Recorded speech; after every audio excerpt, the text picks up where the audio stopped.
আসন্ন বিধানসভা নির্বাচনে ভোট বয়কটের হুঁশিয়ারি কোচ রাজবংশী ছাত্র সংস্থার। সংগঠনের দীর্ঘদিনের দাবি পূরণ না করায় ক্ষুব্ধ কর্মীরা সরকারের বিরুদ্ধে মিথ্যে প্রতিশ্রুতি দেওয়ার অভিযোগ। মঙ্গলবার কোচ রাজবংশী ছাত্র সংস্থা বিভিন্ন দাবিতে বিলাসীপাড়া সমজেলা শাসকের কাছে একটি স্মারকপত্র দেয়।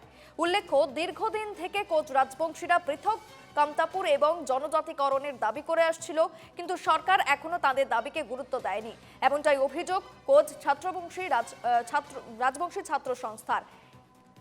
কার্যত আসন্ন নির্বাচনে ভোট বয়কটের হুঁশিয়ারি, সংগঠনের দীর্ঘদিনের দাবি পূরণ না করায় ক্ষুব্ধ কর্মীরা সরকারের বিরুদ্ধে মিথ্যা প্রতিশ্রুতি দেওয়ার অভিযোগ। বিভিন্ন দাবিতে বিলাসীপাড়া সমজেলা শাসকের কাছে স্মারকপত্র জমা।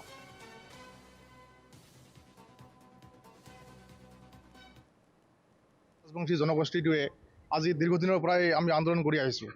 আমাৰ মূল দাবী হৈছে ছেপাৰেট কমতাপুৰ ৰাজ্য আৰু ছেপাৰেট কমতাপুৰ ৰাজ্য আৰু আমাৰ জনজাতিকৰণ। কিন্তু দেখা গৈছে প্ৰতিখন চৰকাৰে আহিছে, বিভিন্ন ধৰণৰ প্ৰলোভন দিছে, কিন্তু আমাৰ ডিমাণ্ড পূৰণ কৰা নাই।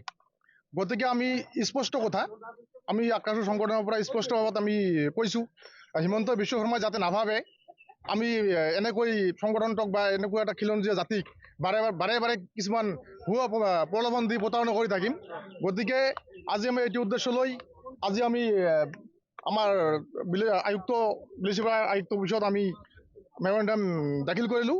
যদি এইবাৰ ইলেকশ্যনৰ আগতে যদি আমাৰ মূল ডিমাণ্ড পূৰণ নকৰে, তেতিয়াহ'লে বিজেপি চৰকাৰ উৎখাত কৰি দিয়াটো একেবাৰে নিশ্চিত।